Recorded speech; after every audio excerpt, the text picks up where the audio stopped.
one time we had a main water feed pump go bad. So you had to tear the whole feed pump down and put a whole new rotor in the thing.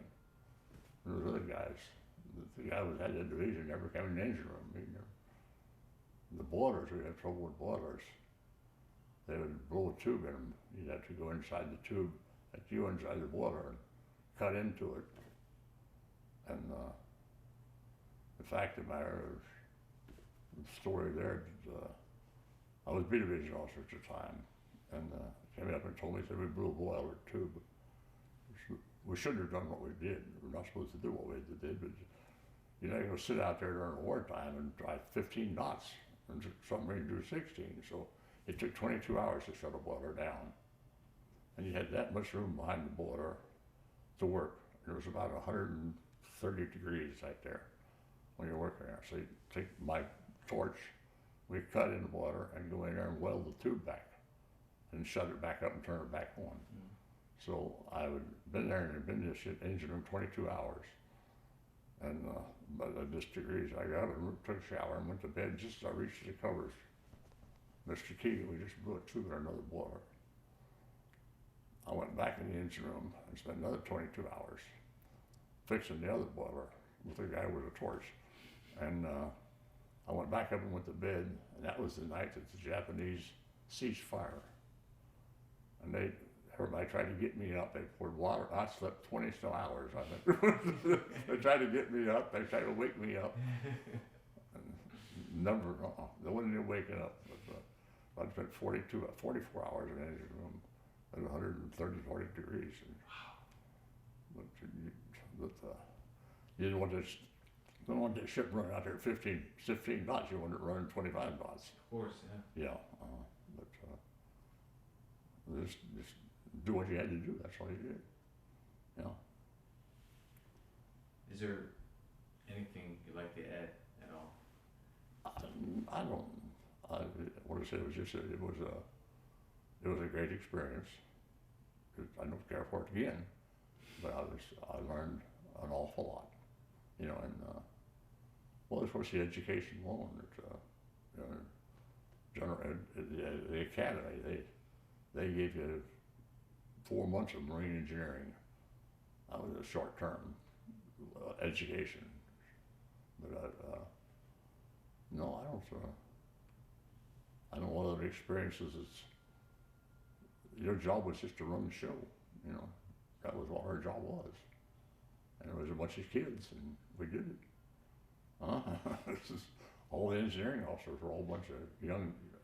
Well, the senior, the chief engineer was an old guy, but the guys that were doing the work were they're all my age. We all just graduated and went out there, and we all just became ensigns, and we were the ones that was running the show.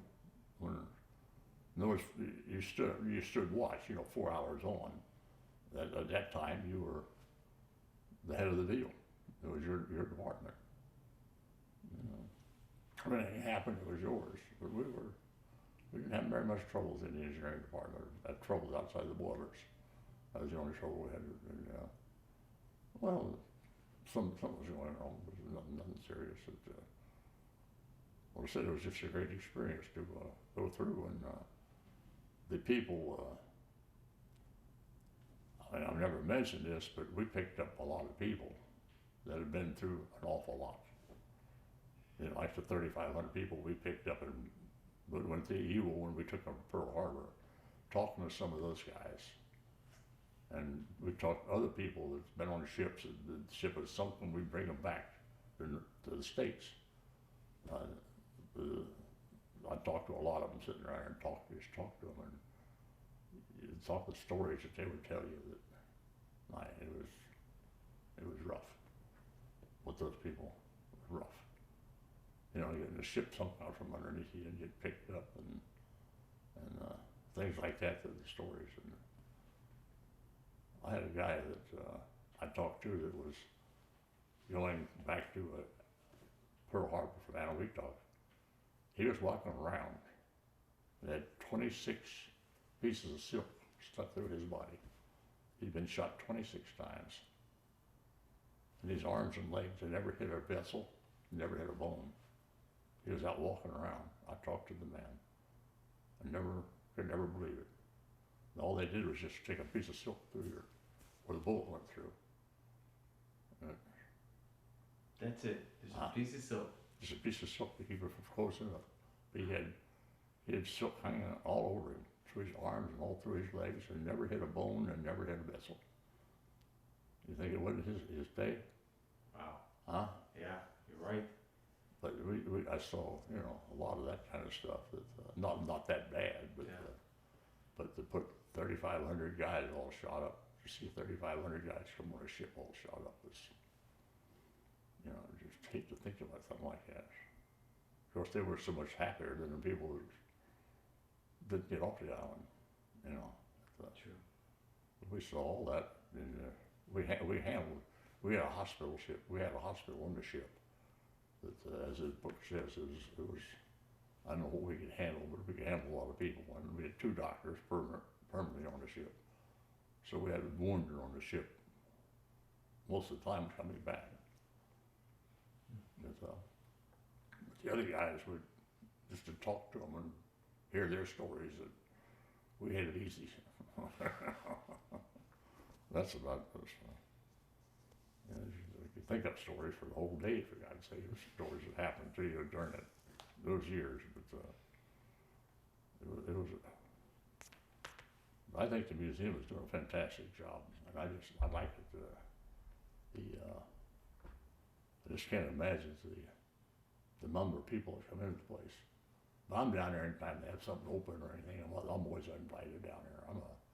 I don't know what kind of member I am. I'm one of the whatever, I don't know, something. I don't. I'm not. I've been a member of the club. I've been a member ever since they started the place, and